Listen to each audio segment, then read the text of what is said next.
Boa noite a todos e a todas. Vamos começar essa aula aberta. Para quem não me conhece, eu sou o professor Otávio Maciel.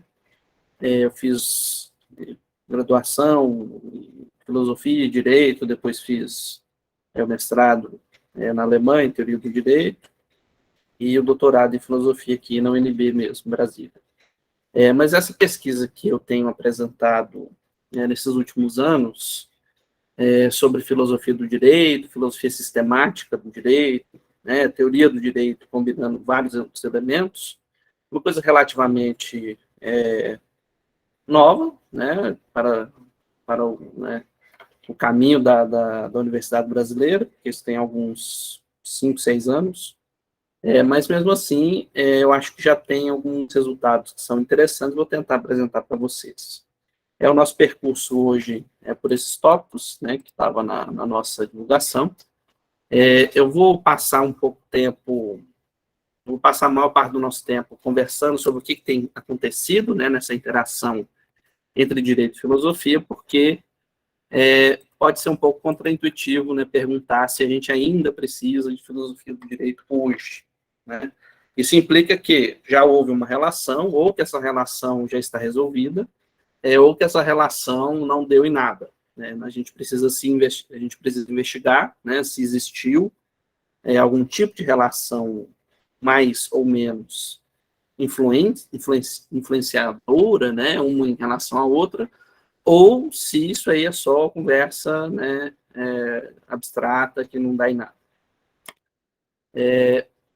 A nossa proposta aqui vai ser defender que a filosofia do direito tem uma relação não apenas no nosso momento, mas historicamente pode ser visto, nós vamos ver como. E nós vamos ver que, na verdade, aconteceu um afastamento mútuo, né, entre filosofia e direito, em certo período da nossa história, seres humanos na Terra, mas isso talvez não seja tão decisivo quanto pode soar, né, no primeiro momento. E nós vamos concluir com uma proposta, né, que eu tenho feito nesses cursos que eu tenho ministrado nesses últimos anos, e vamos ver o que vocês acham, né, se acham interessante. É muito peculiar, né, a gente começar falando de filosofia e direito na tradição. Sempre a gente fala do Código de Hammurabi, né? Eu quero distanciar um pouquinho disso, porque o primeiro código escrito que a gente tem notícia no momento é o código desse rei, né, na Suméria, chamado Urukagina, e ele escreveu um código mais ou menos 2.400 anos antes de Cristo, né? Que é conhecido como Código de Lagash. Lagash é o nome da cidade, né, na Suméria, onde ele estava. Percebam como que eles escreveram, né, eles entalhavam, tinha aqueles tablete de madeira, né, que eles faziam os cuneiformes, mas eles fizeram isso ao redor desse cone, né, então, o pessoal tem um nome muito pitoresco, né, de Cone de Urukagina, né. Então, esse cone aí, ele era mandado, né, para as cidades da Suméria com as leis, né, do rei, né. Aí, se você pega esse cone, vai fazendo assim no papel, né, dá esse resultado aí do lado. Eu gostaria de chamar a atenção para esse cuneiforme aí, que eu não sou especialista em sumério, mas me asseguraram que se lê Amag, né.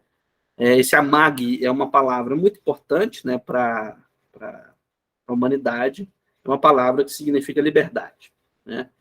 Significa, é uma palavra feia, né, desincumbimento, né, desobrigação, significa destacamento, né? Porque quando a gente fala liberdade, já vem 70 mil coisas que talvez não tenha tanto a ver, né, com o que eles estavam dizendo. Então, vamos falar Amag, né?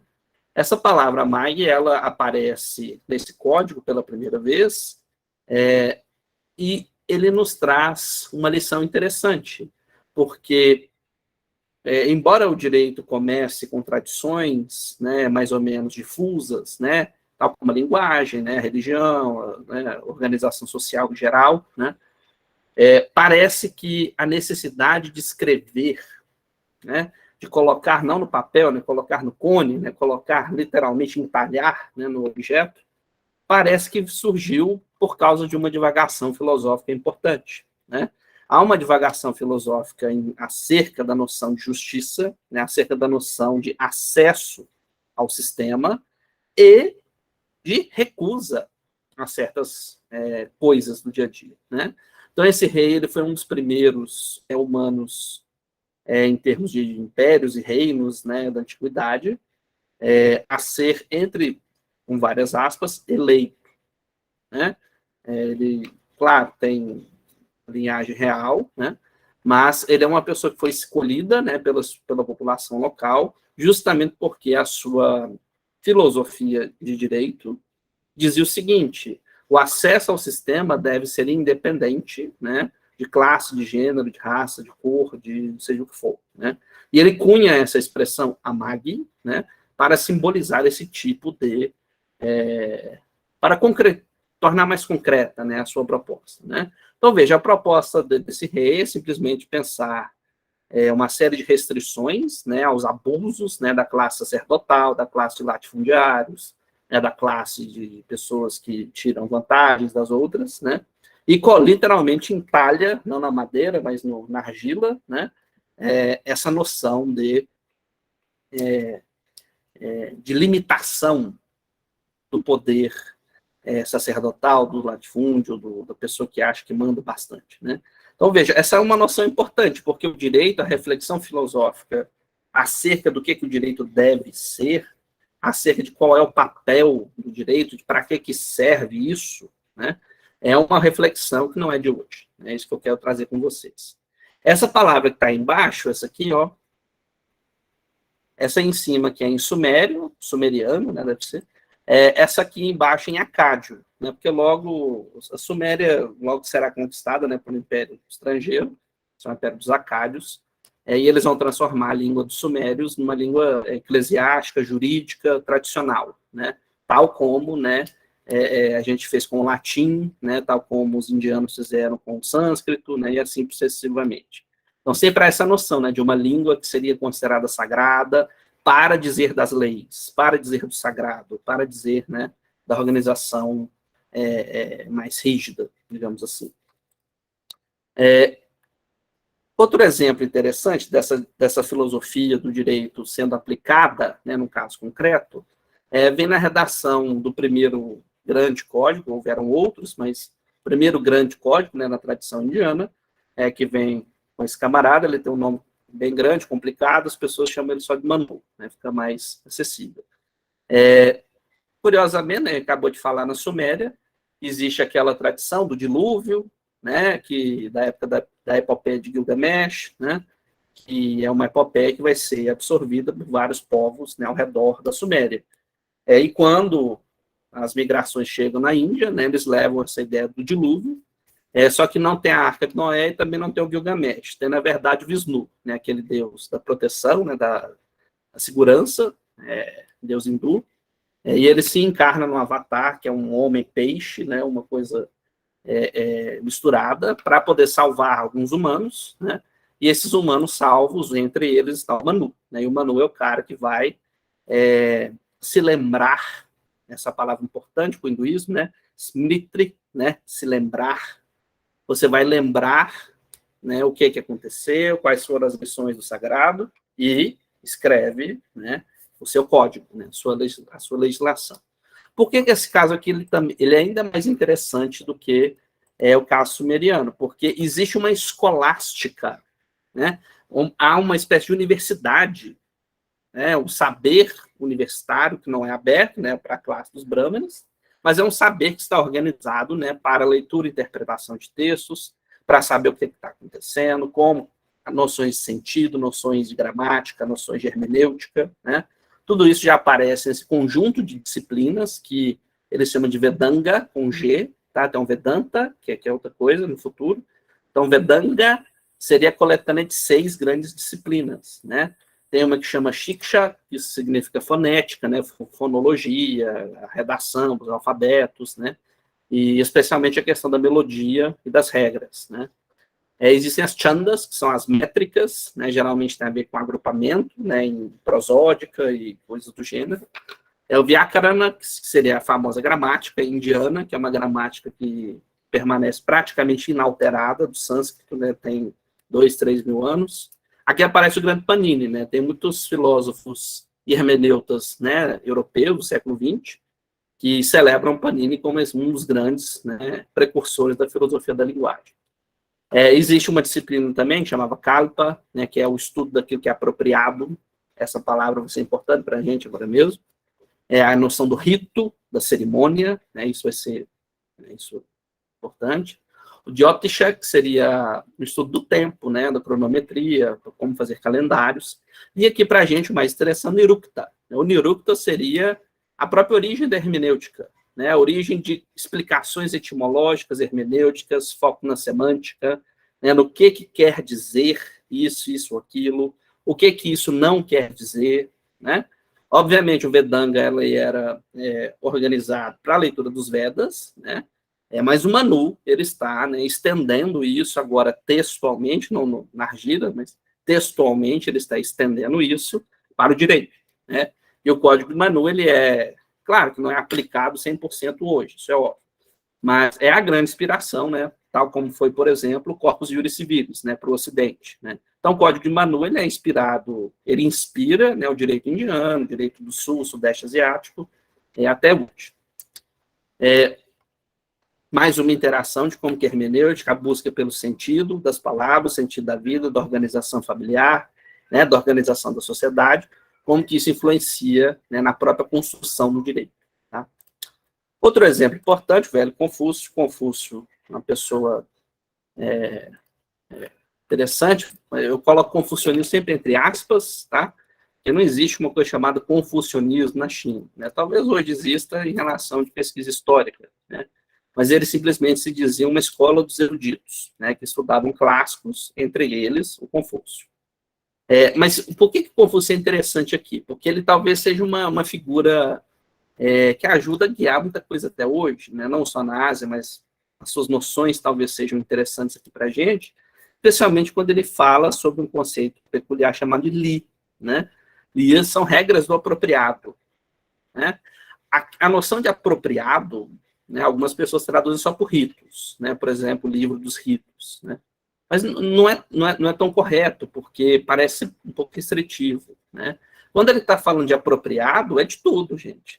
É desde regra de como se sentar, como levar o chá na boca, né? Mas também virtude, ética, convívio social, como estudar, regras para funeral, regras para organização do Estado, né? Então, veja, a noção do rito, do Li, do Confúcio. O Li confuciano, pelo menos esse mais antigo, é um Li que está associado com uma série de regulações e de filosofias também, ao mesmo tempo, né? Porque aquilo que é considerado apropriado vai ser pensado como organização de família, da educação, dos festivais, né? Da regra de lazer, tem até regulação de jogos de arco e flecha, por exemplo, né? Então, veja, é uma noção de direito com filosofia, com política pública, né? Tudo isso junto, né, nessa noção clássica de rito, né, que vocês vão encontrar na filosofia chinesa clássica. Né? Agora, sem muito... antes de passar para isso, Confúcio é uma pessoa, né, que tem um apreço muito grande pela própria tradição chinesa. Quando ele está escrevendo, já tinham passado 3 dinastias chinesas, né, já tinha quase 1.500 anos de civilização, e ele fica sempre falando, não, mas os reis antigos, né, devemos lembrar do rei virtuoso, tal, imperador lendário, né? E isso é outra coisa peculiar, porque no pensamento chinês e na filosofia do direito que você pode tirar, né, da filosofia chinesa, há sempre uma ênfase humanista importante. Isso não significa negar, né, a metafísica, os deuses, os espíritos, a natureza. Não significa isso. Mas significa dizer, se você é humano, você é um personagem importante do mundo. Né, e aquilo que você faz vai ter consequências. Portanto, é importante que a gente pense regras do apropriado, né, para literalmente todos os aspectos da vida social. Né? Na China ainda existe outra tradição, né, que é uma tradição um pouco mais brava, né, digamos assim. É uma tradição que no Ocidente o pessoal chama de legalismo, né, uma tradição que é razoavelmente tardia, né, na terceira dinastia, especialmente porque já é um período onde o poder dinástico já estava sendo destruído, né? Eles estavam num período de guerra civil por séculos, né? Que é o período dos estados combatentes, né? E algumas pessoas vão se perguntar, né? O que a gente perdeu, né? Por que nós estamos aqui, no sentido desse caos, né? Por que a gente está cercado de caos, guerra civil, de fome, de problemas o tempo todo, né? E várias escolas de filosofia vão tentar dar uma resposta. Confúcio é uma delas, né? Confúcio fala, a gente se esqueceu das virtudes, do apropriado, dos reis, né, virtuosos. O legalismo não tem isso, né? O legalismo ele fala, não, negócio de rei virtuoso, negócio... Não, tudo bobagem. O que me interessa é método, padrão, reiterações, modelos, né? E uma significação muito restrita do que significa direito, né? E isso vem com uma série de elaborações filosóficas, que vão ter vários, né? Eu coloquei só 2, não cabia mais gente. Mas você vão ter pessoas que vão fazer várias reformas do Estado, né? Do seu Estado local, né? Não da China unificada ainda, né? Do seu Estado local, que vai transformar a vida dessas pessoas, né? Então, veja, é uma elaboração filosófica acerca do para que serve o direito, e como que o direito pode resolver, ou não, né, certos problemas da sociedade, né? Esse primeiro camarada aí, o Shendao, ele é um cara interessante, eu acho ele... a obra dele é muito interessante, porque ele parece falar sobre aquela noção de capital político, né? Ele tem um conceito que chama Xie, né, não é o modelos, né? Esse Xie, ele como se fosse influência, postura, circunstância, né? Seria posição, né? Leverage, né? Então é como se você tivesse que ter um jogo de justiça, mas essa justiça tem que ter tanto modelos, né, que seriam invariáveis, que é uma noção que no Ocidente a gente pensa sobre isonomia, né, que seria a lei é igual para todo mundo, entre aspas, né? Então, essa noção aqui do modelo invariável, na China tem mais ou menos essa noção. E combinado com a noção de persuasão, né, com a noção de convencimento, de influenciar, né? Então, para ele, um bom líder não é o líder que espanca a população, né, que esfomeia a população, né? É um líder que convence a população a seguir, né, modelos e persuadi-los a contribuir com esse bem comum, vamos chamar assim, de uma forma muito ocidentalesca, né? Já esse outro aí do meio, ele é mais bravo, né? O Shang Yang é clássico pelas suas reformas super linha dura, né? Mas as reformas dele são tão interessantes, né, que ele transforma um bando de semi-bárbaros, né, numa superpotência, né, em poucas décadas, desse outro que está aí na nossa última imagem, né, que é o primeiro imperador da China, que unifica todo mundo na base de uma guerra ultra sanguinária, né? Mas por que isso é possível? Porque você tem, de novo, né, filosofia e direito interagindo crucialmente na construção da teoria e na construção da prática. Vamos dar uns exemplos. Ele introduz a noção de que nobreza é bobagem. Ah, mas eu sou filho do grande Lorde Churamba. Problema seu. Para ele, você só vai poder ser funcionário público se você passar por uma reforma legal, burocrática, né, militar muito específica, que te transforma num funcionário do Estado, né? Ou seja, se você é um Zé Ninguém, se você é o filho do nobre duque, não sei da onde, você tem chance de, né, ser transformado num funcionário do Estado, né? Ele introduz duas grandes noções, né? Que é a noção da fixação de padrão para qualquer pessoa, né? Inclusive para o nobre, né? O nobre, inclusive, esse aí o que está na nossa imagem, ele vai ser punido severamente pelo Xiangyang, né? E na hora que ele vira imperador, ele manda matar o Xiangyang, obviamente. Mas ele retém o sistema, né? Isso é muito engraçado. Então, ele não me lembro o que aconteceu, ele cometeu um ato lá relativamente simples, mas as leis penais de Xiangyang era qualquer crime tem que ser punido de uma forma super exemplar. Traduzindo, né, um direito penal muito violento, né? Direito penal bem bárbaro, entre aspas, né? Mas qual é a noção dele? Se você não pune as pessoas de forma tipicamente exagerada, né, é como se você estivesse estimulando o crime a continuar. Então, veja, ele já é um cara bem diferente do Shendao. O Shendao é um cara mais da persuasão, né, do amor, estou brincando, da persuasão, né, do convencimento, e o Xiangyang ou você aceita ou você não aceita, arrancar sua orelha, penas de mutilação, né, infelizmente eram comuns, né. Mas o que é muito interessante dessa reforma dele é a noção que o apropriado ganha, né, no legalismo chinês tardio, né, que significa a determinação de padrões em todas as áreas da vida, e isso se transforma num processo de mensura, né? Isso se transforma num processo a ser mensurável, medível, né? Isso significa dizer que a punição, a recompensa, vem a partir, né, do apropriado. Mas o apropriado confuciano? Não. O apropriado, né, de você seguir certas regras, né? As reformas dele, burocráticas, militares, né, levam, né, o Estado do Qin se tornar uma superpotência da época. E eles unificam a China, e na próxima dinastia eles vão maneirar um pouco, né, o direito penal, mas boa parte das reformas que vocês vão ver no Confúcio e no legalismo meio que são misturadas, né, e se transformam no direito chinês padrão, né? Tal como o Código de Manu é mais ou menos o padrão de inspiração, tá, gente? Não estou falando que eles seguem aquilo 100% hoje. Mas um padrão de inspiração filosófica para a Índia, para o Sul, Sudeste Asiático.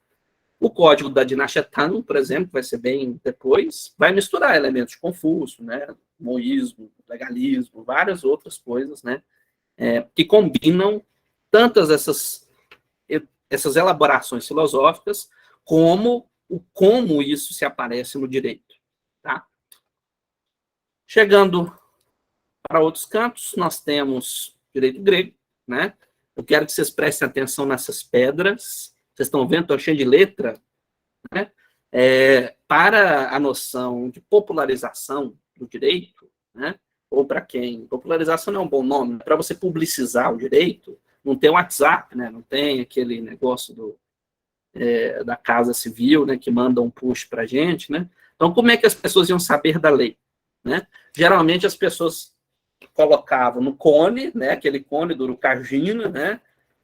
Ou no caso do Manu, os brahmanes todos tinham que decorar o código, né, e aplicar no caso concreto e contar para as pessoas, né, quando fosse o caso.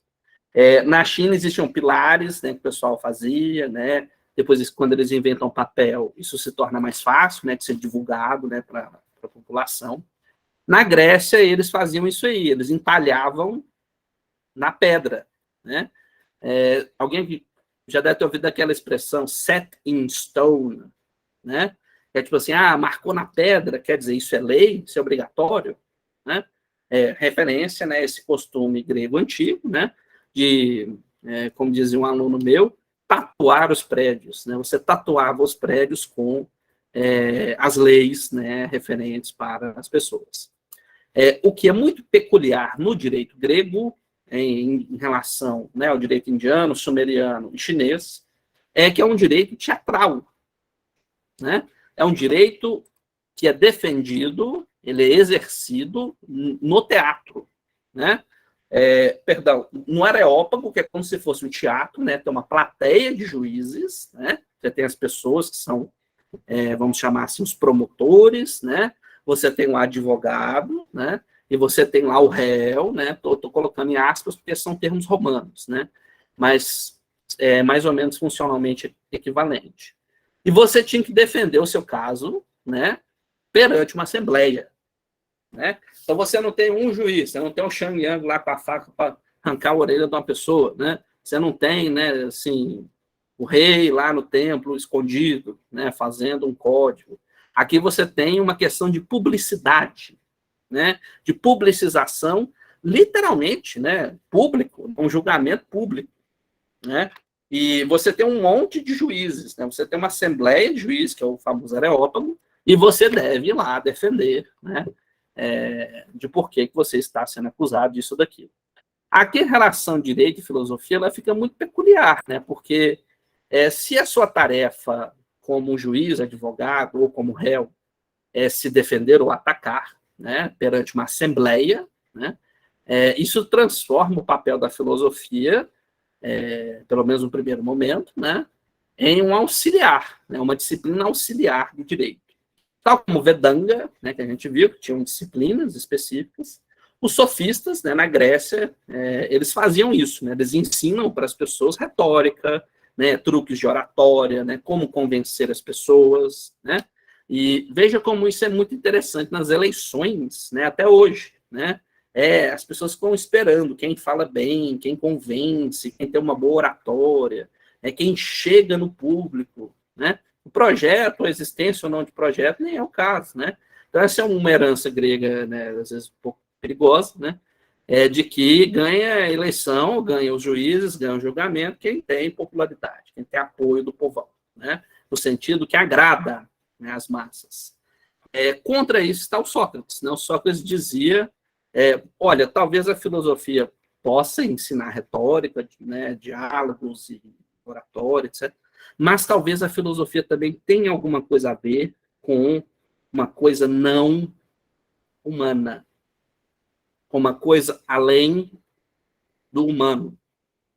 Claro, tem os deuses, tudo bem, mas para Sócrates tem, né, e Platão, existe uma espécie de objetividade própria das coisas que independe, né, dos caprichos da humanidade. Isso é muito peculiar, né, porque é muito difícil a gente dissociar essa noção de ideias ou de formas, né, eternas, né, de uma crítica, né, muito contemporânea, né, que as pessoas, isso é um absurdo, isso é uma bobagem. Mas Sócrates está sempre falando assim, olha, parece que se você pode falar em beleza, você pode falar em justiça, você pode falar em coragem, parece que essas coisas não se reduzem a casos concretos, né? Parece que essas coisas não são empíricas. E isso é bom. Por quê? Porque a justiça não é um caso, 2 casos, 40 casos, né? A justiça seria uma coisa que anima, né? Que estimula casos empíricos concretos, né? Então, há uma espécie de precedência de uma forma, né, para chegar no caso concreto, né? E ele tenta, né, obviamente, defender esse ponto de vista, né, no famoso julgamento, né, que está aí do lado, veja a Assembleia de Juízes, né, aí no fundo, né? E não dá muito certo, né? Mas, curiosamente, ele vai ser condenado ao exílio, né, mas ele prefere morrer do que ser exilado, né, ser ostracizado, né? Então, ele bebe esse culto, né? Tchau. O que o direito grego nos ajuda a pensar? Ele nos ajuda a pensar que a relação entre direito e filosofia pode, claro, ser uma relação de ajuda, né? Uma relação de que nós podemos estimular o direito a ser mais justo, nós podemos, na filosofia, receber regras para proceder de forma mais clara, mais segura, né? Mas talvez exista uma outra relação, que é uma relação que eu vou chamar aqui com 40 aspas, pedindo licença, crítica. O que significa crítica? Significa qual o critério. Tá? Depois de Kant, Hegel, né, Marx, isso vai virar outra coisa. Mas a noção grega de crítica é qual é o critério? Em nome de quê? Qual critério desses aqui eu vou escolher para aplicar? Tá? Ou seja, a reflexão sobre por que é este ou aquele critério é uma reflexão filosófica, jurídica, né, tão comum mundo afora, e os gregos parecem levar isso, né, à sua excelência em termos de redação de diálogos e manuais, tratados, né? Porque há uma noção de que esse conhecimento ele pode ser relativamente democrático, né? Eles não gostam muito dessa palavra, né? Eles falavam politeia, né? Uma coisa mais pública, né? Democracia, na leitura grega, era uma palavra meio feia. Mas de toda sorte, república, politeia, democracia, significa, neste caso, né, certa publicidade, né, da reflexão acerca dos critérios, como, em nome de quê, de que maneira, né? Isso vai ser feito tanto pelo cidadão comum, quanto pelo cidadão que está envolvido, né, ou cidadã, está envolvida no judiciário, no executivo, na feitura de leis, no policiamento, na defesa e tudo mais. Tá? Essas noções, essas que nós vimos até agora, Suméria, Índia, China e Grécia, vocês têm visto que elas são, para quem não conhece a palavra, nós vamos falar sobre ela agora mesmo. Autopoéticas. Elas produzem a si próprias, né? Elas criam suas próprias condições, porque são 4 formas diferentes que nós vimos de pensar o que é direito. Será que nós podemos fazer assim? Será que isso é justo? Como convencer as pessoas? Será que deve ser assim? São perguntas filosóficas que orientam não apenas o dia a dia do juiz, mas a própria escritura das leis, a escritura dos códigos, né? A escritura dos ritos. Né? Ou seja, para a nossa primeira pergunta, né, parece que sim, né, a relação filosofia e direito não é uma relação nova, não é uma relação dispensável, não é uma relação que não serviu para nada. Na verdade, né, nós vemos 4 exemplos de como, na verdade, parece que essa relação ajuda, me perdoe a expressão, que hoje está brega, né, guiar a civilização, né, iniciar a civilidade, iniciar certo convívio social, né, que não é baseado no acaso, né, na mera contingência. Tá? Isso tudo muda um pouco quando a gente chega, né, na relação do medievo europeu, né, porque nós temos agora a introdução de um elemento que estava fora do direito, né, que é o elemento religioso.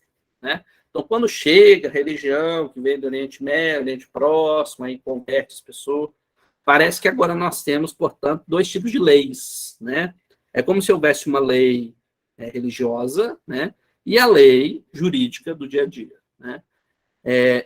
Muito interessantemente, né, o velho Tomás de Aquino, esse na nossa foto, vai elaborar não 2, mas 4 leis, né, 4 tipos de leis, perdão. A Suma Teológica, que é um negócio assim, gigantesco, no livro 2, né, no volume 2, aparece o famoso Tratado da Lei, né, que, se eu não estou enganado, acho que é das questões 90 a 110 ou 108, não me lembro, que são questões acerca do que é o direito, para que serve, quais são os tipos de leis e tudo mais. Né? Eu acho interessante porque ele coloca esses 4 tipos, que estão aí no nosso slide, e em relação entre eles já aparece um elemento que me agrada muito, especialmente, né, que é a noção de sistema. Vamos ver.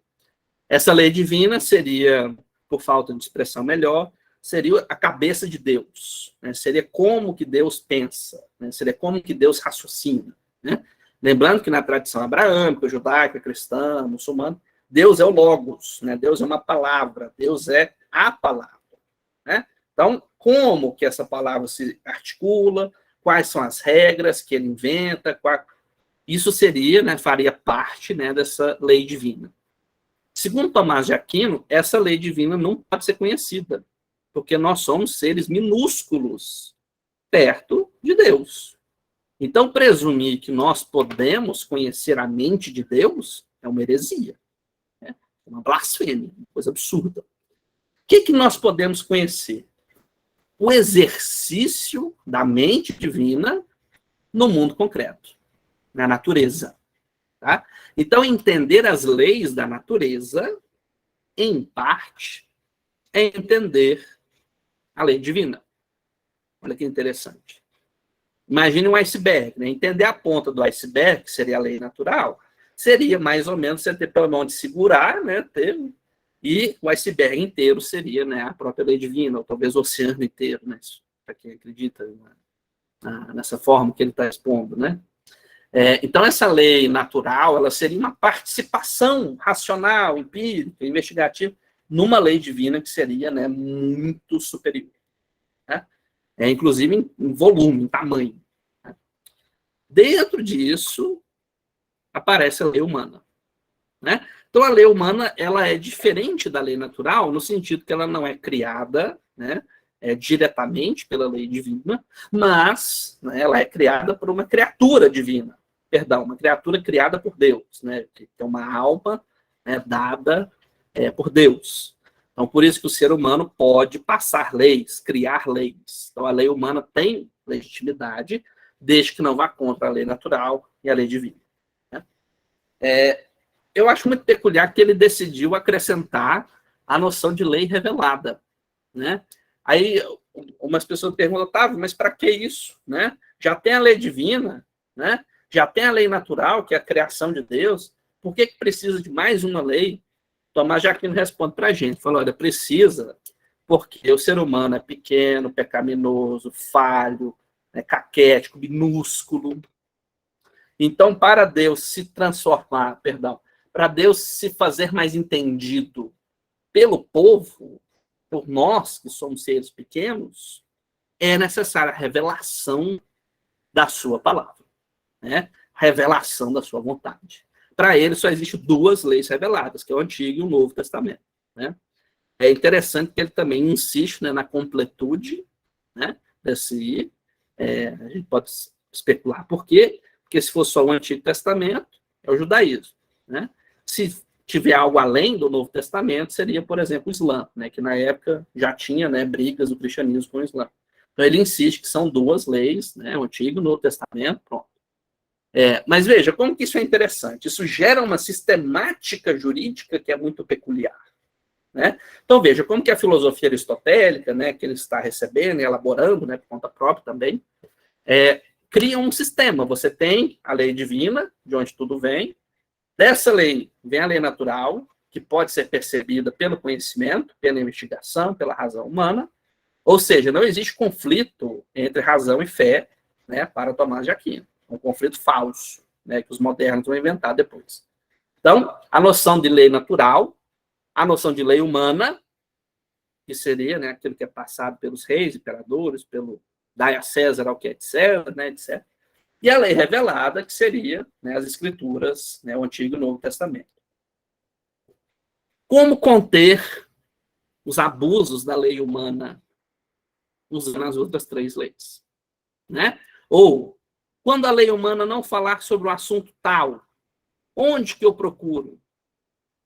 Na lei revelada, na lei natural e uma tentativa lógica, né, de deduzir alguma coisa da lei divina. Né? Ou seja, há um sistema. Você tem uma lei humana que é defeituosa, porque nós somos defeituosos, nós somos pequenos, tudo bem.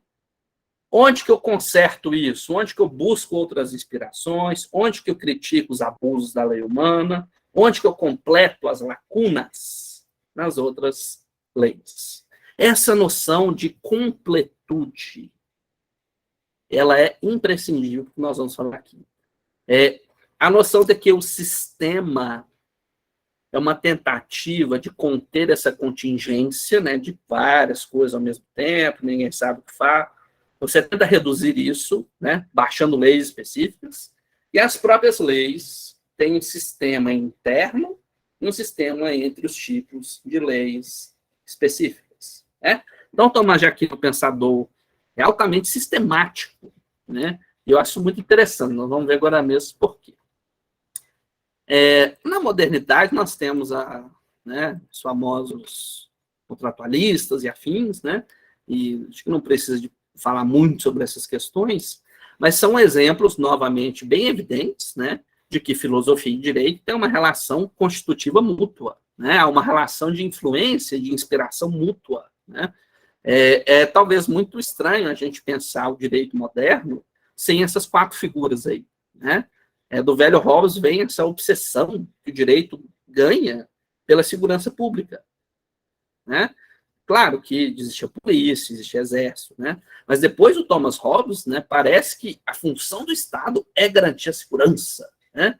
A noção de Estado policial, que depois vai ganhar, né, vai ser aplicado de formas que as pessoas vão achar bom, outros vão criticar, obviamente, né? Mas a obsessão por segurança pública, né, parece ser uma herança hobbesiana, né, na própria redação do direito. Né? Quantas leis nós temos contra o terrorismo, contra tráfico de drogas, contra abuso sexual, contra todo tipo. Então, essa noção que a segurança, né, se transforma, se não o mais importante, talvez um dos mais importantes tópicos, né, assuntos sobre o que o direito tem que falar. Né?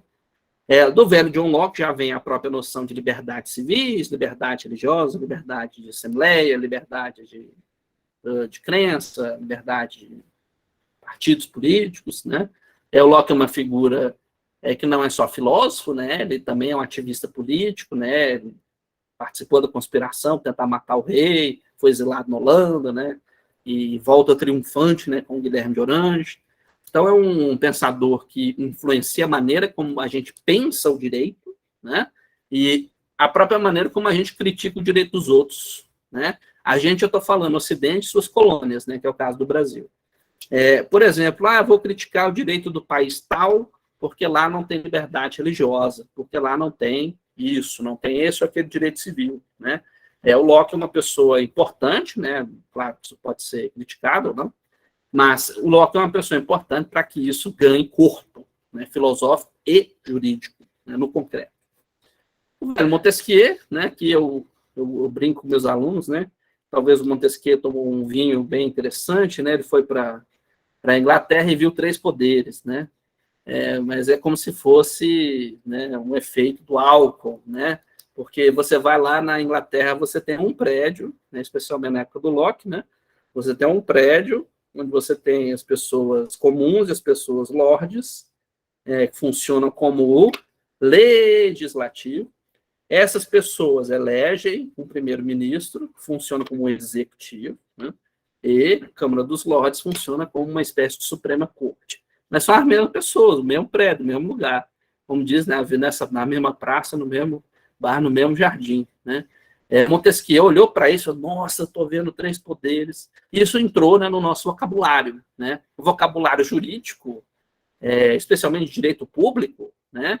Ele é muito influenciado pelo Montesquieu e pelos seus colegas da França, né? A noção de revolução, de partido, de assembleia, de poderes, separação de poder, tudo isso são vocabulários e termos, né, jurídicos que são muito importantes, né, para a nossa tradição de hoje, que começam mais ou menos nessa época, né? E se essa percepção é correta ou não, a gente pode discutir isso aí em outro momento, mas tudo bem.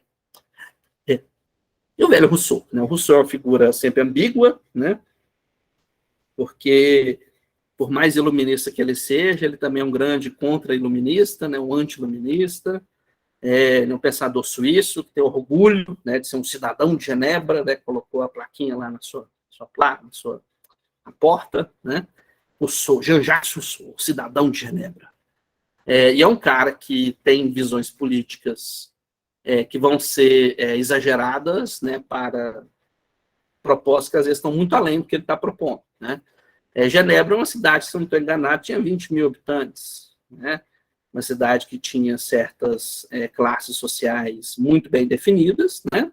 Tinha um governo de pessoas eleitas, mas era um governo temporário, e um governo mais ou menos difuso, né? Não tem tipo um rei mandando as pessoas, né? Era uma coisa mais ou menos republicana, digamos assim.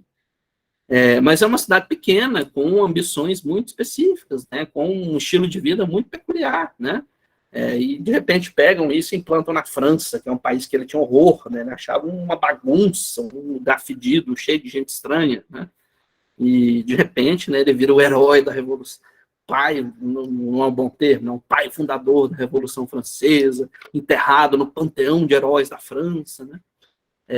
E é interessante que Rousseau concebe o direito como um contrato, tal como, né, em certa medida, o Locke e o Hobbes, né? Mas é um contrato peculiar, porque é um contrato que se dissolve, né? Para o Rousseau, a sociedade perdão o termo, é uma desgraça, né? A sociedade é um inferno, né? A sociedade civil tem que ser, né, destruída, né? Como? Destruindo uma série de pressupostos que mantém a vida, a sociedade civil junta, né? E que isso vai sendo, né, progressivamente corroído até as pessoas se tornarem, né, a expressão não é dele, né, mas as pessoas usam, né, se tornarem bons selvagens. Por que essa leitura não é tão correta? Primeiro, porque o Rousseau é um cara que não acha que apenas, né, é um exemplo de cidade, né, de democracia, de razão, não sei o quê. Ele acha essas leituras iluministas muito bregas, né? Essa leitura meio Locke, meio Montesquieu. É muito peculiar que a cidade que ele acha mais interessante, além de Genebra, obviamente, é Esparta, né? Que é uma cidade pequena, coesa, muito específica, com leis muito claras, costumes muito estabelecidos, né? E que era uma cidade notoriamente contrária, né, a formas de organização social que não fossem espartanas, né? Por exemplo, a noção de sociedade civil fora, né, do exército, fora das defesas, fora de certos costumes, né? E isso inspira o Rousseau, né, uma expressão que eu acho peculiar, né? Que ele fala, bom, nesse futuro distante, quando a gente vai dissolver a sociedade civil e o Estado não vai ser mais necessário, nós vamos ter, né, um conjunto, vamos chamar assim, de neo-espartanos, né, que vão descer o cacete na primeira pessoa que começar a falar de iluminismo, começar a falar de propriedade privada, começar a falar de várias coisas que ele acha perniciosas, né? Então, veja, o Rousseau é sempre uma figura bem ambígua, né, historicamente, porque ele é usado no iluminismo, no romantismo, no anarquismo, no comunismo, no socialismo, no não sei o queísmo, né? Então, o Rousseau sempre é essa figura que está presente, né, num espectro político muito grande, né? E as suas ideias acabam sendo apropriadas, né, por ismos, né, muito distintos. Qual que é o problema ou a vantagem, né? O problema ou vantagem é que isso influencia como que o direito é escrito, como que o direito é pensado, como que o direito é organizado, né? Então, assim, vamos dizer, a essa altura do campeonato, que filosofia e direito não tem interação, que filosofia e direito não tem conexão, fica um pouco até estranho, né? Ou seja, não apenas tem interação, mas parece que o próprio avanço criativo do direito vem pela teoria do direito, filosofia do direito, etc., etc., além, obviamente, né, das interações políticas, né, do dia a dia. Mas veja, as interações políticas do dia a dia não determinam nem a filosofia nem o direito, né? Elas são elementos adicionais. Vão acontecer duas grandes coisas, né, na filosofia do direito, digamos assim, no século XIX, né, são duas posturas que são consideradas antagônicas, né, mas que depois acabam, né, não sei, vem com a noção de positivismo, né, que vai ser a nossa próxima aula aberta, né, já fazendo propaganda, na sexta que vem, no mesmo horário, no mesmo banco, no mesmo jardim, estaremos aqui para falar sobre os positivismos jurídicos, né, a diferença entre eles. Aqui, falando brevemente, o positivismo francês é um positivismo legalista, né? Ele é inspirado no Napoleão Bonaparte, né, que botou, né, o seu grande código, o código de Napoleão o Grande, estão vendo aí na imagem, né? Que a noção era, curiosamente, uma noção não tão sistemática quanto a de Tomás de Aquino, que a gente viu agora, né? Por quê? Para Tomás de Aquino, a lei humana jamais vai ser completa, né? Você vai precisar da lei natural, pela lógica, tentar conceber alguma coisa da lei divina e da lei revelada, né? Ou seja, o direito humano jamais é terminado, finalizado. A proposta do Napoleão é o contrário, né? Tudo que pode ser dito já foi dito pelo direito e está aqui no meu código. Aí surge a expressão, né, que o juiz deixa de ser um filósofo, deixa de ser um jurista, deixa de ser um teórico do direito, e o juiz se transforma na famosa boca da lei, né? Então, você não precisa de pensar, não precisa de raciocinar, não precisa de, né, Vedanga, não precisa, né, dos ritos, não precisa de aprender retórica, filosofia. O que precisa? Lê o código, bate lá, bate aqui, bate carimbo, acabou, né? Então, o positivismo francês ele tem essa característica, né, bem explícita, que é o juiz é uma engrenagem, né? É um operário do direito, né? Hoje está na moda, né, falar operador do direito. Então, é um operador, né? Um batedor de carimbo, né? Contra essa noção de que o código, né, unifica e termina o direito, está o camarada aí do nosso lado, o velho Savigny, que apesar do nome, né, soar francês, ele é alemão, né, da famosa escola histórica alemã. O Savigny, ele critica pesadamente a noção de código, né, E ele vai conceber, na sua escola histórica, um pensamento que vai se tornar muito padrão no positivismo alemão, que é um positivismo jurista, não legalista. Para o Savigny, talvez mais próximo do velho Tomás de Aquino, né, há um sistema da razão que se manifesta, né, nos costumes do povo, no dia a dia, né, algumas leis, né, algumas fórmulas, mas o sistema da razão é o que anima a própria noção de direito. Então, para o Savigny, se você escreve o direito, não sei se vocês estão percebendo, estão vendo aqui surgindo a imagem de Platão, a imagem de Sócrates de novo, né? Se você reduz a justiça ao caso concreto, ao empírico, ao código, a uma situação, você está fazendo injustiça contra a justiça, né? A justiça ela é além dos casos empíricos. Então, esse sistema racional do direito, ele está além de casos específicos, está além de Constituição, além de código, além da súmula, não sei o quê. Tudo isso é aplicação desse sistema do direito, que é, né, lógico, racional, e uma coisa mais, né, filosófica, né, mais teorética. Mas é uma teoria que se aponta para o prático, né? Não é só pensar o que é a justiça em si, voando. Não, mas o que é a justiça aplica nesse caso concreto? Como? De que maneira? Né? Então, isso é o que é mais importante para o positivismo alemão, que é bem distinto do positivismo francês. Vão acontecer várias coisas, obviamente, vamos fazer um grande pulo, mas a filosofia do direito ela vai passar por grandes reviravoltas, de novo, né, no século XX, por diversos motivos. Né? Aí nós temos os três porquinhos da teoria do direito do século XX, né? O velho Hans Kelsen, a sua teoria pura do direito, o velho Radbruch, que o nome dele não é tão conhecido no Brasil, mas ele é o cara por trás da noção da teoria dos princípios, né, do neo-justnaturalismo, do Alex, correção material, né? Então, geralmente, o pessoal coloca o Kelsen e o Radbruch para brigar, né? Mas, enfim. E o velho Hart, né, que é talvez o maior jurista, né, do mundo anglo-saxão. Né? Então, são três pessoas que vão propor sistemas e teorias do direito que são muito elaborados, né? E que continuam sendo empregados até hoje. Né? Esse passeio histórico é para, talvez, dissolver, né, a noção de que a filosofia não serve para nada. Né? A filosofia é perda de tempo, é bobagem. Talvez seja isso uma má filosofia, né? Talvez seja isso uma filosofia que não contribui com nada. Né? Se for uma filosofia que não estimula, eu não vou falar que guia, que determina, mas se não for uma filosofia que estimula a criatividade jurídica, né, de outros sistemas também, obviamente, mas uma criatividade jurídica, né, é uma filosofia que não tem muito para quê. Né? Mas nós vimos que, sim, né, a filosofia ela tem uma conexão não apenas com a elaboração do dia a dia, né, mas com a própria redação dos códigos, a própria interpretação dos costumes, das fórmulas, né, das leis. Né? Então, a relação direito e filosofia não pode ser subestimada. Né?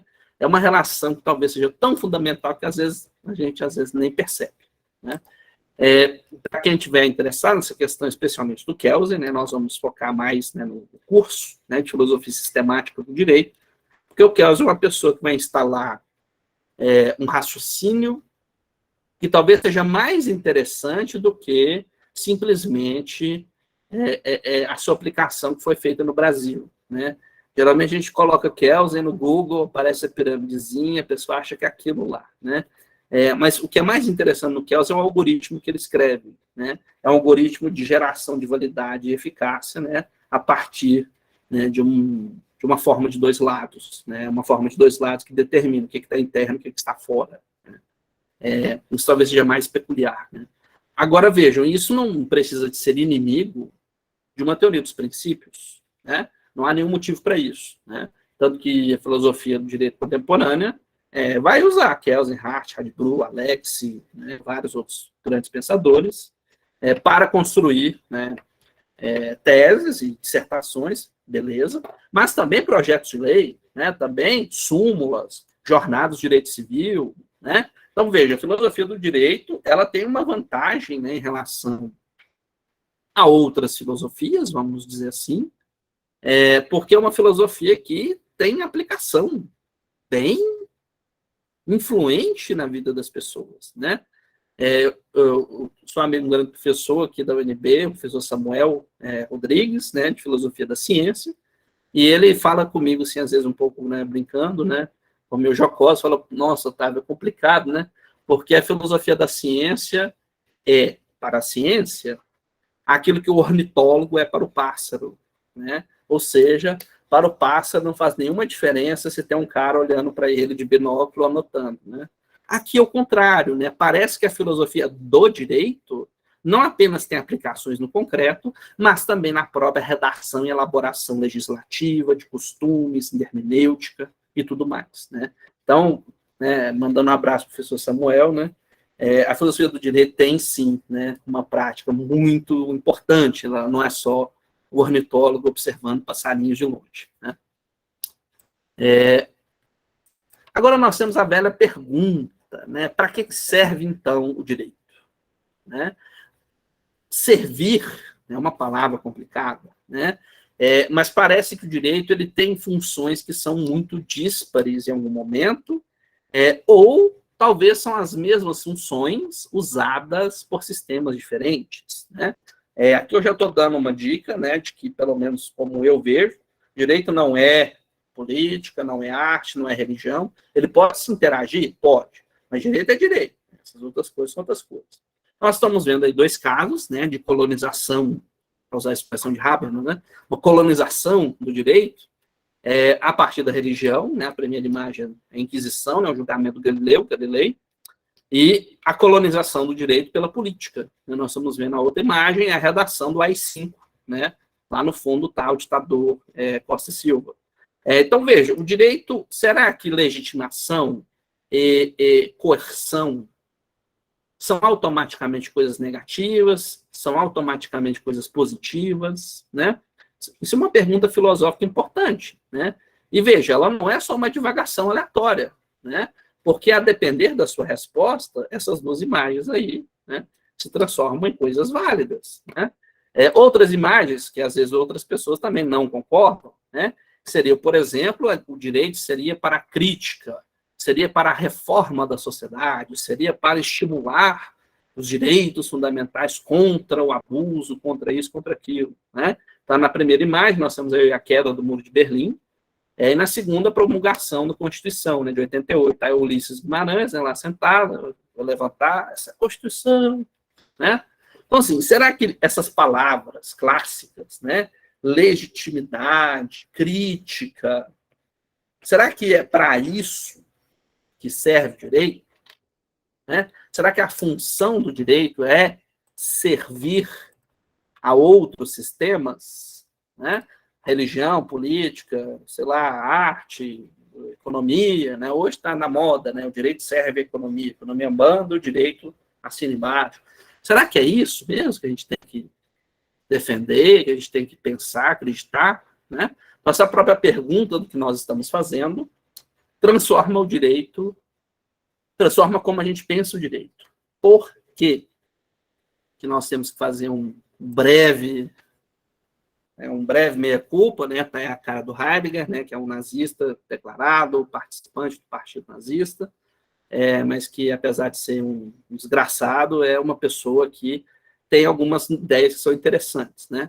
Por que é interessante a noção de Gestell? Nós vamos falar isso agora. Quando a gente pergunta para que serve a filosofia, a pessoa geralmente fala, é bobagem, perda de tempo. Aqui nós estamos dizendo que não é. Agora vamos mudar a pergunta. Para que serve o direito? A pergunta do servir parece trazer uma noção de técnica jurídica. O direito é uma máquina, o direito é um instrumento, né? O direito é um vade-mecum que você decora para passar no concurso do Senado. Né? Será que é para isso que serve o direito? Né? Heidegger, né, ele acredita que a técnica é uma invasão dos judeus para matar a Alemanha. Mas qual que é a crítica que ele faz à técnica? Que talvez não seja ridícula, tal como a que ele fez. Pensem, se a gente coloca o direito numa, essa expressão, quem for do direito vai se lembrar, numa moldura, né? O direito serve para isso. Sabe o meme do Will Smith fazendo assim? Né? O direito serve para isso. Né? Isso é um gestel, é você enquadrar o direito numa função. E é uma função teleológica, não para quê? Serve para a política, serve para a arte, serve para a religião, serve para a economia. Né? Então, você transforma o direito numa técnica. Isso, né, agora concordando com o velho Heidegger, isso é uma coisa que esvazia o sentido do direito. O que isso significa? O direito deixa de ser uma filosofia, uma teoria, uma hermenêutica, uma imaginação, uma tentativa de persuasão, como disse o Stendhal, né? Uma tentativa de estudar a sociedade, valores, formas, o sagrado, até de certa maneira, né? E se transforma em decoreba de inciso, decoreba de parágrafo. Né?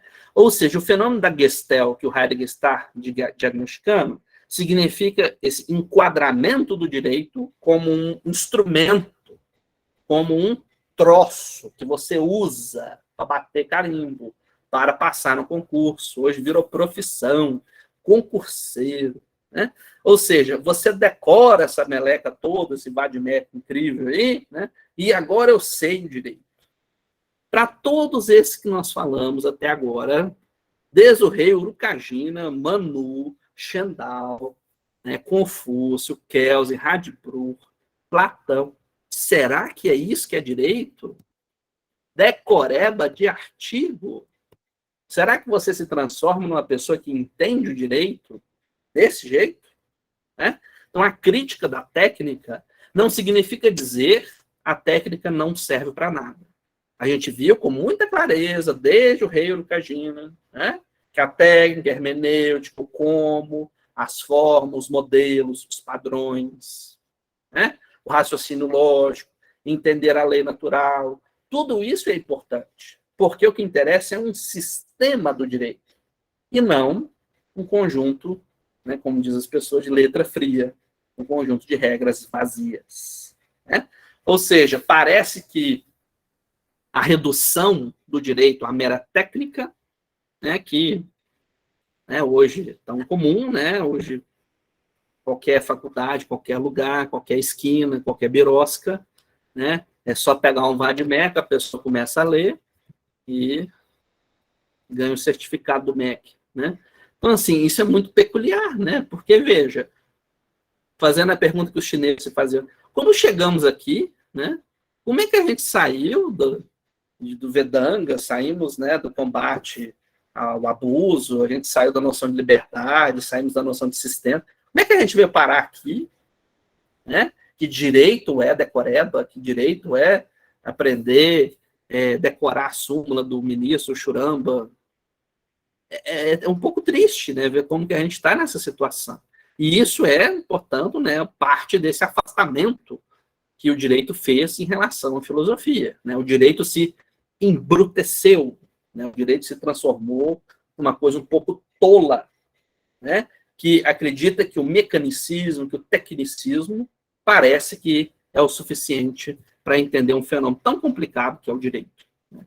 Mas também acontece outro afastamento, né? Um afastamento do outro sentido agora. Né? Então, o direito se afastou da filosofia e agora nós vamos ver a filosofia se afastando do mundo, não só do direito. Esse camarada está aí na nossa imagem, velho, não é velho, né, mas ele está aí todo bonitão, né, o Mensur. O Mensur é um filósofo vivo, né, esse texto aí de 2006, né, ele concebe uma palavrinha que é a chave para a metafísica contemporânea, chama correlacionismo. O correlacionismo é uma ideia de que ser e pensamento sobre o ser não podem ser afastados. Ou seja, aquilo que eu penso é aquilo que é. Aquilo que é pode ser pensado. Veja como isso é muito diferente do que a gente viu até agora, né? Vamos pegar Tomás de Aquino, que é um exemplo ocidental mais próximo. Você tem a lei humana, que é pequena, ela é limitada. Você precisa da lei divina, precisa da lei natural, precisa da lei revelada, né? São coisas não humanas que a gente pode, né, de maneira contingente, né, vendo o que dá, tentar aprender com isso, né? O que a modernidade faz? Faz o contrário. A modernidade fala, ser é pensar. Aquilo que eu não consigo pensar, não existe. E o Meillassoux critica essa noção chamada de correlacionismo, de que existe uma correlação entre sujeito e objeto, entre o ser e o meu pensamento, né? Vamos pensar em Descartes, né? A mente, o mundo, né? A res cogitans e a res extensa, né? Veja como isso é muito interessante, porque você reduz a realidade ao que meia dúzia de pessoas consegue pensar sobre a realidade. Estranho isso, não é? E veja como que esse é o raciocínio da nossa época, né? O Meillassoux chama de era correlacional, né? Veja como a era correlacional ela é tão comum que a gente, né? Por exemplo, se eu falar algumas coisas um pouco polêmicas, por favor, não me batam muito, só vou falar para a gente poder debater. Por exemplo, lugar de fala. Por exemplo, a noção de privilégio epistêmico. Por exemplo, a noção de categorias de existência. Significa dizer que existe um conjunto fechado, né, de formas de pensamento que determinam como que a realidade é. Né? É como se nós estivéssemos dizendo o mundo é tal como eu penso que ele é. Essa não é a filosofia global. Né? Essa não é a filosofia desde a Suméria, da Grécia, para a Alemanha, para Kelsen, para várias pessoas no mundo afora, para a Suméria, para a Índia, China. Né? Isso está dentro, para usar a expressão do Bruno Latour, né? É uma filosofia dentro do parênteses da modernidade, né? Que tem um começo e um fim, né? Então, ideias bem específicas. Né? E é um pensamento extremamente pernicioso, porque ele reduz metafísica, ontologia, ciência, realidade, tudo isso, né? É reduzido ao acesso. Se eu não acesso, não existe. Isso vale também para quem critica o lugar de fala, não é? Por exemplo, eu sou branco, então, portanto, o racismo não existe. Como assim? Se eu não acesso, não existe? O contrário também é válido. Então, assim, nós podemos sempre pensar como que a nossa sociedade está nessa era correlacional, né? A ideia de que o mundo é... Cadê a bancada schopenhaueriana? O mundo é a minha representação, o mundo é a minha ideia, o meu mundo, né? E o Meillassoux critica isso completamente. Ele fala, esse é talvez o pensamento mais destrutivo, né, que surgiu nesses últimos séculos, né? Um pensamento que anima todas as loucuras que nós temos passado, né, como seres humanos e como meio ambiente, né? Porque isso gera outra coisa. A natureza não tem interesses, né? A natureza não tem vida própria. Se eu não perceber, não existe. Alguém aqui já ouviu falar num bispo chamado George Berkeley? Né? Lá no século XVIII, XIX ou XVII, não vou me lembrar, o Berkeley dizia uma coisa peculiar, né? De que ser é ser percebido. Se eu não percebo, não existe. Segundo Meillassoux, né, o Berkeley talvez é uma pessoa que abre esse caminho para o parênteses da modernidade, onde as pessoas vão cada vez mais tentar purificar essa palavra, essa expressão, né, ser é ser percebido, portanto, se eu não estou vendo, não existe. Né? As pessoas da modernidade vão começar a cultivar esse pensamento e ele vai, né, florescer como uma metástase cancerígena, né, para uma série de questões. Né? O Meillassoux chama isso de um estágio avançado dessa doença chamada de metafísicas da intersubjetividade. Né? E ele cria uma lista muito desconfortável, né, para a gente que está acostumado com as filosofias antes de 2006. Né? Por exemplo, ele fala, olha, existem pessoas que vão dizer que existe uma coisa que é absoluta. Tudo que pode ser pensado, experienciado, sentido, construído, está aqui. Esse troço é a realidade. Aí ele vai falar, quem que pensa dessa maneira? O pessoal da vontade e potência, do Nietzsche, o pessoal da luta de classes, o pessoal da mercadoria, o pessoal dos jogos de linguagem, o pessoal do vitalismo, o pessoal do... Entendeu? Então, assim, você cria uma lista bem desconfortável de pessoas que dizem, né, não existe realidade fora dos jogos de linguagem. Não existe realidade fora da dinâmica do capital. Não existe realidade fora do inconsciente, né? Então, o que Meillassoux não está dizendo que são as mesmas teorias. Ele está dizendo que elas operam esse preconceito correlacionista fundamental, né? Quer dizer, ser é pensamento. O que está fora dessa correlação não existe. Se essa coisa não pode ser acessada pela lógica do capital, pelos jogos de linguagem, pelo poder, pelo gênero, pelo não sei o quê, não interessa. Não existe. E isso gera, né, portanto, um pensamento extremamente pernicioso, essas metafísicas da intersubjetividade, que é onde cada um dos filósofos, né, muito, né, bem intencionados, às vezes, não é todo mundo malvado, não é isso, tá? Mas a pessoa muito bem intencionada vai falar, não, eu descobri, tudo é o poder, tudo é, fala aí, jogos de linguagem, tudo é X. E esse X é aquilo que reduz a realidade. E purificar esse X seria a tarefa, né, dos pensadores que seguem a era correlacional, que é a era mais ou menos depois de Kant, né? Estamos aí começando talvez a nos livrar para quem fez filosofia, para quem acha que a filosofia é só de ocidentais. Esse é um tipo de raciocínio que é muito louco, né? Que quando a gente percebe o que está acontecendo, a gente não vê, né, para onde que a gente chegou. Felizmente, existem pessoas hoje, né, que se deram conta dessa era correlacional, né? E, de novo, não significa dizer que o instrumento é ruim, tá? Uma questão da técnica. E aqui não estamos dizendo, não existe a luta de classe. Claro que tem luta de classe, gênero, poder, jogos de linguagem, tudo isso existe. Qual que é a crítica do correlacionismo? A realidade não pode ser reduzida a isso.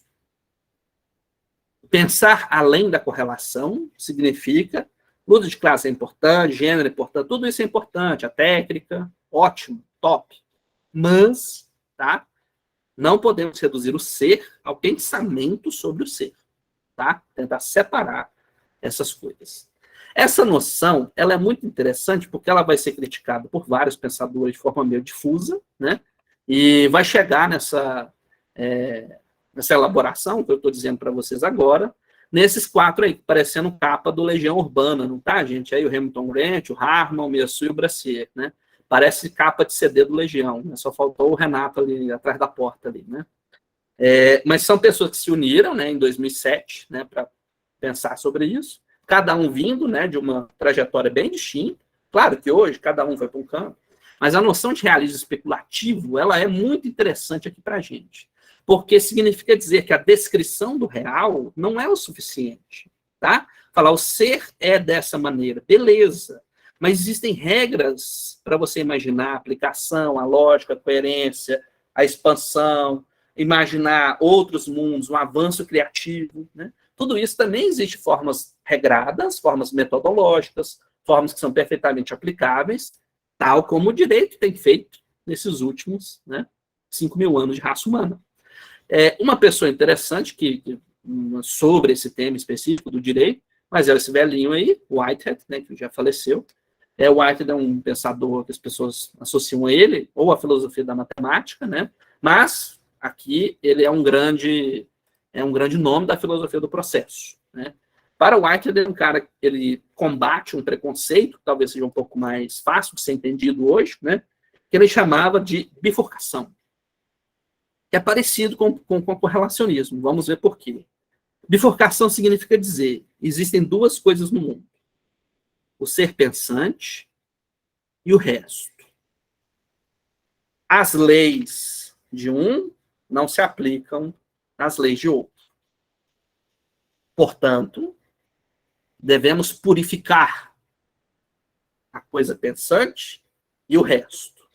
Então, o que for do resto, é do resto. O que for da coisa pensante, é só da coisa pensante. Isso o Whitehead chama, isso é uma bifurcação. E isso não tem nenhuma justificação filosófica. Nenhuma. Essa é uma invenção, um preconceito moderno, que começa, para quem estiver interessado, né, pode ler o Jamais sobre os Modernos, né, do Latour. Ele vai fazer até uma bifurcação assim, com vários graus, né, ele vai analisando como que isso chega em outras dimensões, né? Mas começa com uma diferença muito simples, de repente vira uma cisão, de repente vira uma contradição, de repente vira uma tensão insuperável, depois vira incomensurável, e depois chega onde estamos hoje, né, na hiperincomensurabilidade. Como se o corpo e a mente fossem absolutamente separados, a mente é um pensamento puro, eu sou o que eu penso que eu sou aquilo que é um puro exercício da minha própria vontade, né? E o Whitehead diz, isso está errado, isso está errado. Por quê? Porque não existe motivos metafísicos, filosóficos, ontológicos para a bifurcação da natureza. Tá? Aí nós podemos debater. Whitehead está propondo, portanto, um monismo ou um pluralismo? Porque o dualismo, ele está falando, não, isso aí não serve. É difícil, porque o Whitehead pensa em 8 categorias da existência, né? E muito interessante, a categoria superior, né, do sistema de Whitehead é a criatividade, né? Não é Deus, é a criatividade, é o avanço criativo da própria existência, né? Tal como o direito, que constantemente avança em formas, né, de regulação, de direito, de proteção, de criação de secretaria, criação de direitos ambientais, né? Então, o direito também tem esse avanço criativo, não só a realidade própria, né? E falando um pouco sobre esses camaradas aí do Legião Urbana, o Hamilton Grant, primeiro, eu vou falar nessa sequência que está aí, tá? Hamilton Grant veio da filosofia da natureza, né? Ele é um grande estudioso de Schelling, né? Ele tem um pavor muito grande de Fichte, né? Para ele, Hegel já errou tudo. Ele é um cara que teve uma paciência de Jó, né, de ler 38 volumes da obra do Schelling e encontrar um fio condutor, né, que conecta isso tudo, né? Só que ele fazia isso criticando, né, a noção de que o ser estava preso ao pensamento humano, ao antropocentrismo, né? Tudo isso vai se encaixando depois. O Harman, esse aí com a gravatinha, né, meio doido. Harman é um grande amigo, uma pessoa que me inspira bastante, que desenvolveu o que ele chama de ontologia orientada a objetos, né? Ele critica isso que o Whitehead estava falando, nessa bifurcação. Ele dá um outro nome, mas o outro nome é ontotaxonomia, mas é mais difícil, né? Vamos falar bifurcação. E ele fala, bom, a ontotaxonomia diz, né, existe uma coisa que pensa e o resto. Ele repete praticamente o mesmo argumento, não sei se chegou a conhecer, né, a teoria da bifurcação, talvez sim. Mas ele fala assim, por que a gente não deve levar tão a sério isso, não apenas por razões filosóficas, metafísicas, mas também por que a gente deve ter certa desconfiança de quem está tentando unificar essas coisas. Porque hoje está relativamente na moda, né, de pensar assim, eu vou conceber uma maneira de conectar, ou uma maneira de reconectar o corpo com a mente. Muitas pessoas aqui já devem ter pensado, né, escrito, ouvido pessoas falando sobre esse assunto, né? Outra maneira, tipo assim, nós precisamos de entender que a natureza está aí para nós e que nós devemos cuidar da natureza. Por que isso pode ser um pouco fora? Vou ler um trechinho aqui para vocês. Aqui ele está fazendo um comentário, uma grande filósofa chamada Karen Barad, né? Karen Barad veio da física de partículas, né? Se não me engano, ela estudava quarks e leptons e sei lá o quê. E de repente já começou a se interessar pela filosofia da natureza, né? Esses movimentos, né? Contra o correlacionismo, que tem tido recentemente.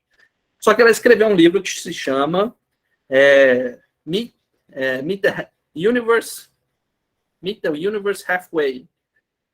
É difícil traduzir, porque seria tipo assim, você tem a natureza, você tem nós, e nós estamos meio que indo, né, de acordo, né, em um ponto médio, como encontrar no meio do caminho, né? Então um vem de cá, o outro vem de cá, a gente se encontra no meio, né? Aí o Harman escreve assim, continuamos pensando de forma bifurcada, uma vez que é filosoficamente infrutífero encorajar duas coisas a se encontrarem no meio do caminho, se essas duas coisas não são pensadas como os pilares básicos da realidade. Observe que ninguém está pedindo para répteis e pela poeira se encontrarem no meio do caminho. E o mesmo se vale para a música e para a pasta de dente, né? Ou seja, se você ainda considera nós e a natureza como os pilares fundamentais a serem combinados, continuamos o raciocínio bifurcado. Veja como isso no direito é peculiar. Será que o direito é justiça ou pessoas? Será que é levar as pessoas para a justiça ou trazer a justiça para as pessoas? Né? Será que o direito é simplesmente isso, né? Fazer uma ponte correlacionista entre A e B? Né? Isso vai nos trazer uma grande revolução na cabeça se a gente começar a levar essas perguntas a sério. Não apenas nessa parte metafísica, né, digamos assim. Não falei do outro. Meillassoux está aí no meio, né, o Meillassoux Galland, e esse outro doidinho é o Brassier. O Brassier hoje abandonou o movimento, ele está mais ligado com a filosofia analítica, mas talvez por uma repercussão muito negativa, né, da sua obra, porque a solução dele contra a bifurcação é estranha, né? Muitas pessoas inspiradas no Hamilton Grant, no Whitehead, né, nesses que estão aí na nossa foto, no nosso slide, ficam se perguntando, talvez a saída do antropocentrismo seja pensar no antropomorfismo. Né? Tem muita gente pensando, devemos tratar o direito como se fosse uma pessoa, devemos tratar a ciência como se fosse alguém, né? Um ser humano, um agente, uma pessoa concreta. Devemos pensar a natureza como composta de humanos ou de quase humanos, né? Que é uma leitura meio animista, né? da realidade. O Brassier tem uma resposta que não pegou bem. Né? Ele fala assim, olha, eu não quero nem o antropocentrismo, nem o antropomorfismo. Ele fala, eu quero o antropocídio. O ser humano é a pior merda que perdoa a expressão, a pior merda que aconteceu na história. Toda catástrofe que tiver é pouco. Temos que libertar a realidade da nossa presença asquerosa que fica tentando procurar sentido nas coisas que estão perfeitamente bem, sem sentido nenhum. Né? Ele tem um texto que a gente chama Nada Desacorrentado, né? Fazendo a referência ao Prometeu acorrentado, né? Ele fala nada desacorrentado. Né?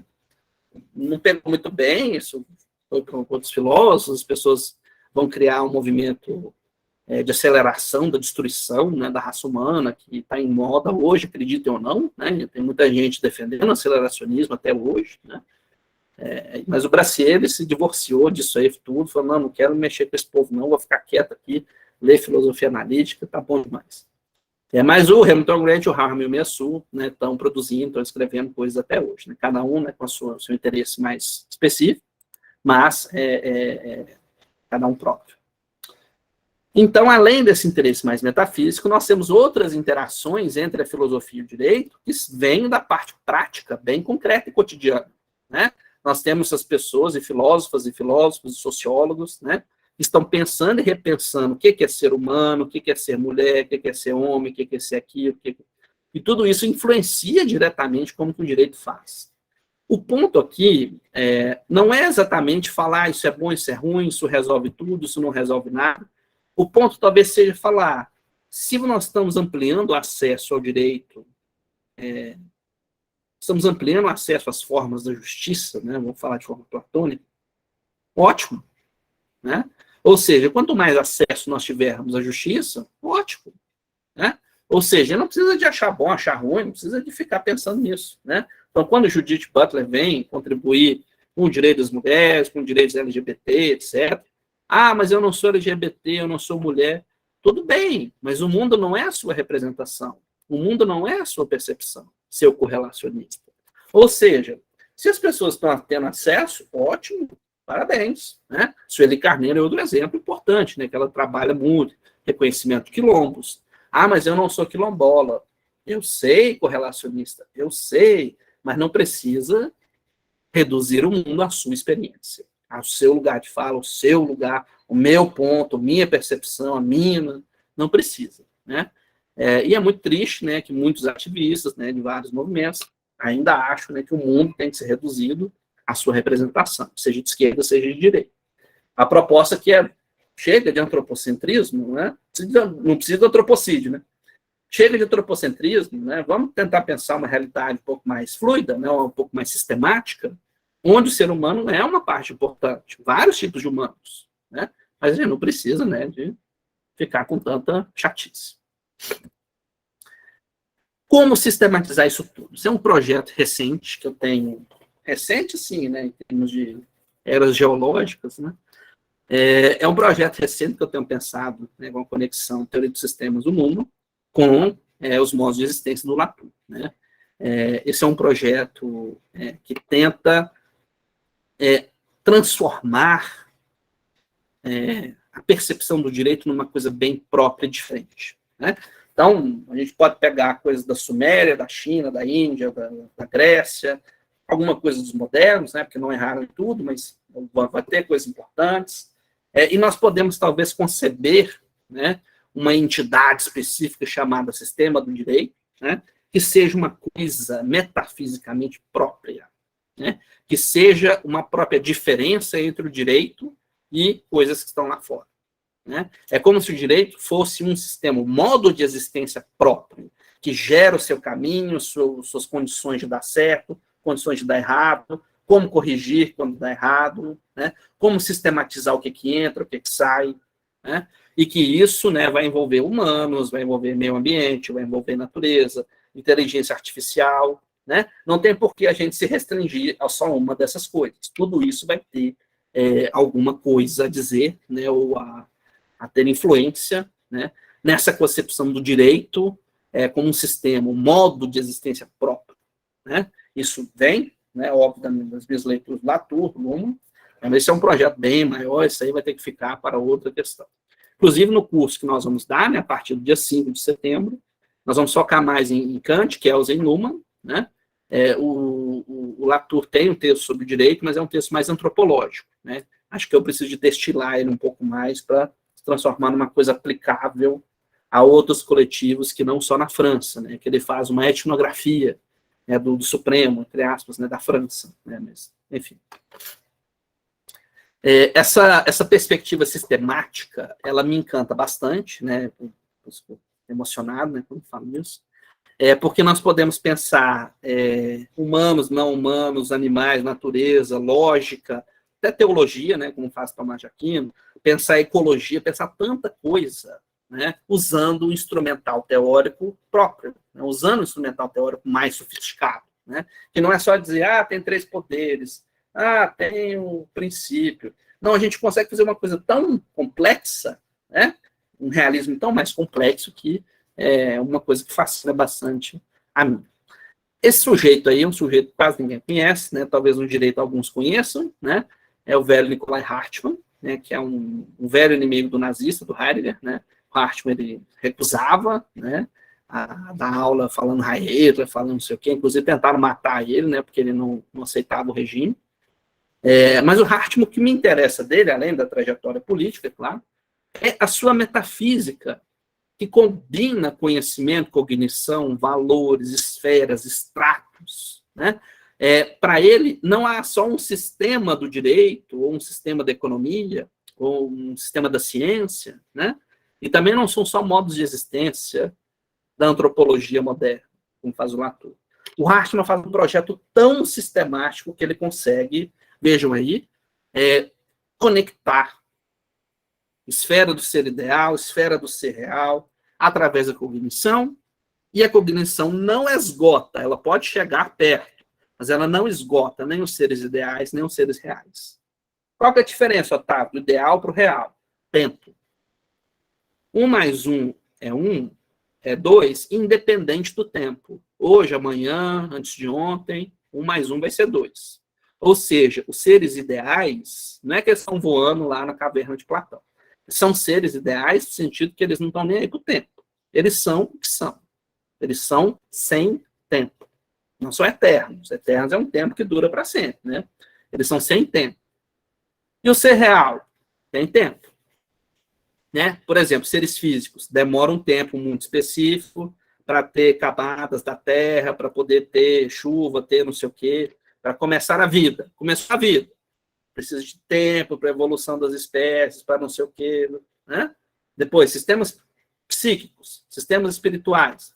Lembrando que espírito na Alemanha é o sociocultural, né? Linguagem, cultura. Aí sim nós temos sistema do direito, sistema da arte, sistema da religião. Estão vendo como a obra dele é fascinante? Porque você consegue, né, conectar tudo isso num negócio que é magnificamente complexo e muito louco. Né?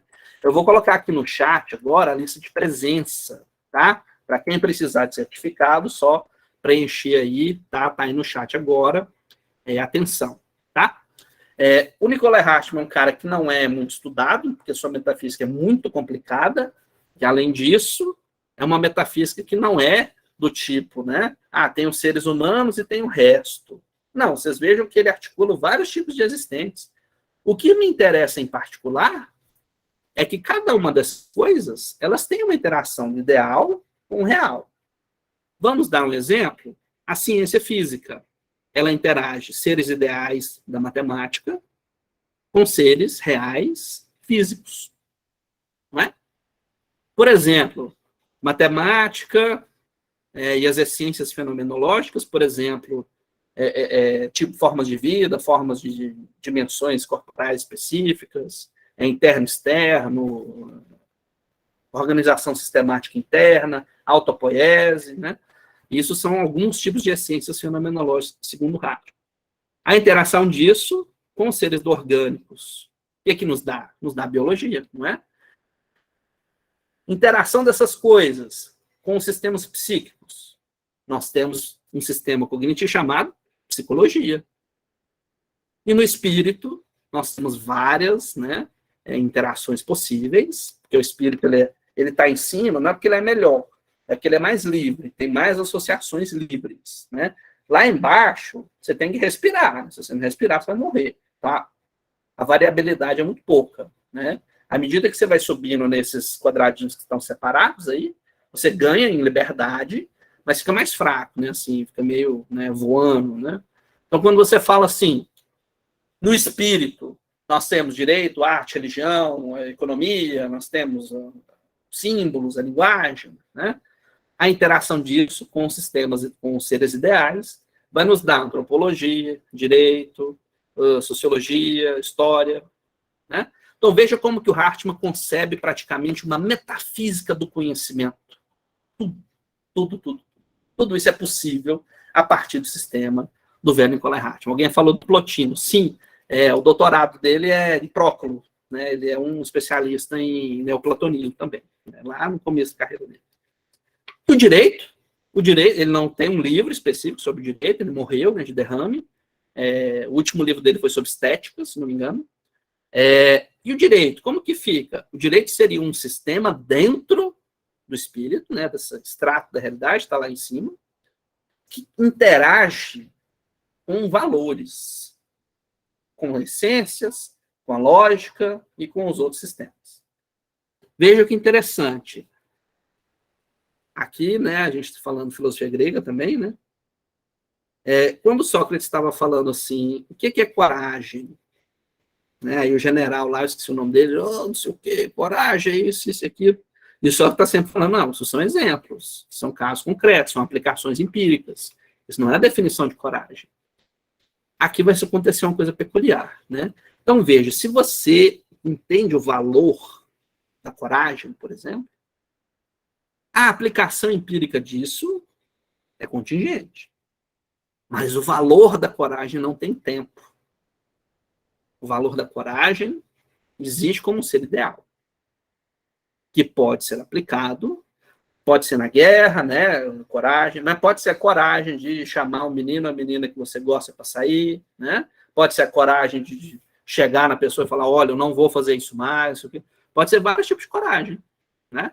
Então, para o Hartmann, nessa leitura neoplatônica, seria pensar a coragem como um valor que não tem um tempo, né? Quando isso se aplica no tempo, você tem ações corajosas. Mesma coisa com o direito. A justiça não tem tempo. Ela precisa ser realizada. A justiça como ideal precisa passar para o outro lado. Ela precisa de chegar no físico, no orgânico, no psíquico, no espiritual. E como que isso é feito? Pelo sistema do direito. Tá? Então, veja, não é que a justiça é eterna, imutável, voando em algum lugar. Não é esse o caso.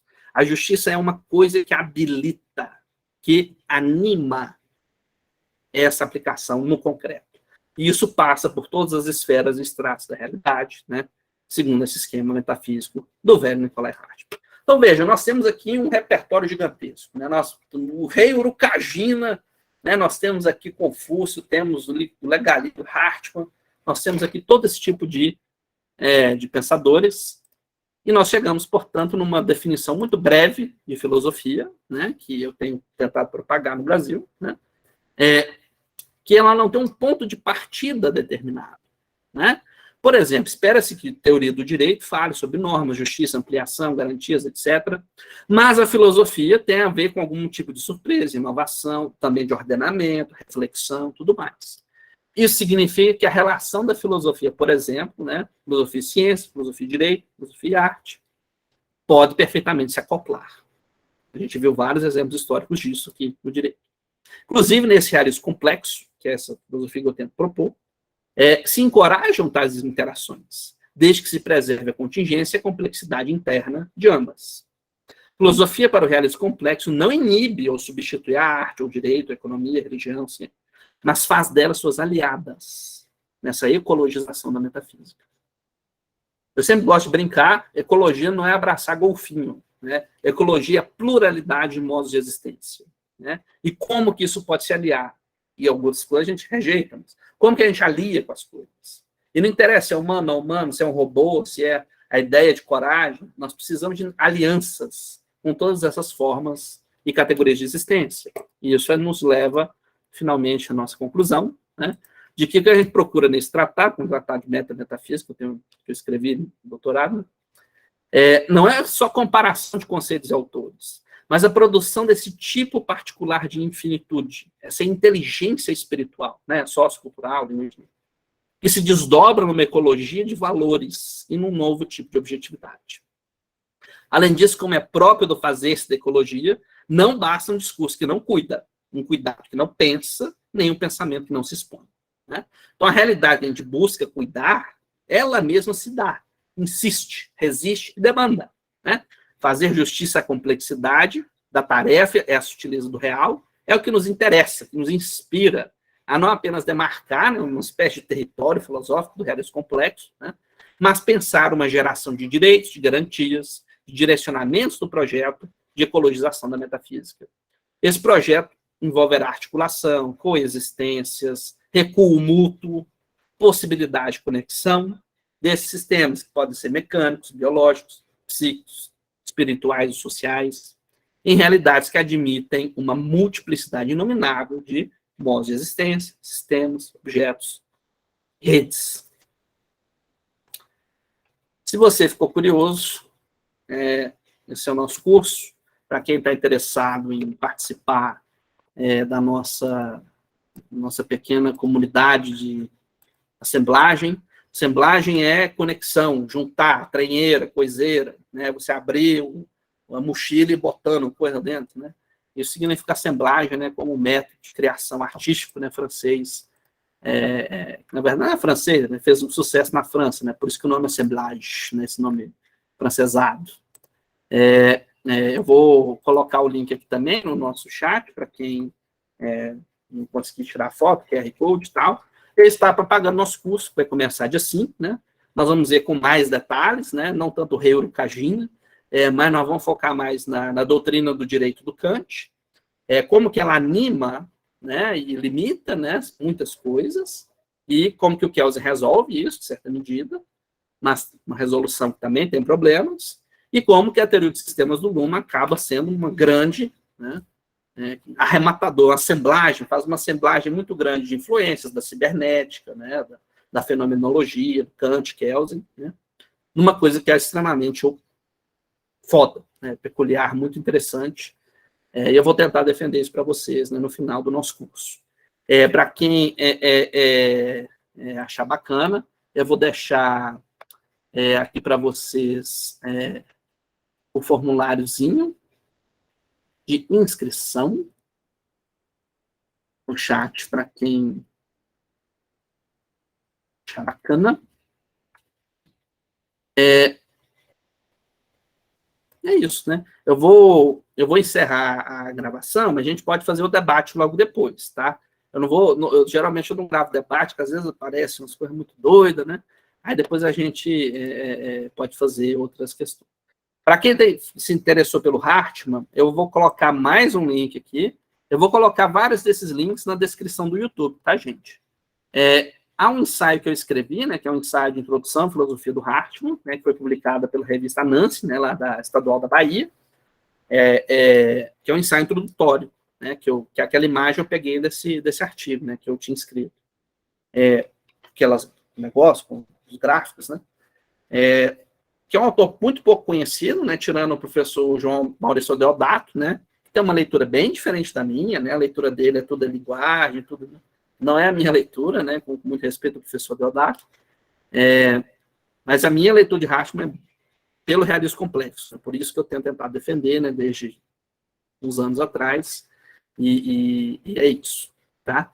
Então eu agradeço a presença de todos e todos, vou encerrar a gravação, aí quem quiser conversar aqui depois, a gente está aí, bom? Então, obrigado, a gente se vê de novo, espero que vocês estejam aí na sexta-feira que vem, né, que nós vamos falar mais sobre o positivismo, sobre os sistemas, né, de direito que podem surgir a partir do positivismo francês, alemão e britânico, tá? E na outra segunda ainda, né, dia 5, quem sabe o nosso curso está aí na nossa tela, tá bom? Então, obrigado, até mais.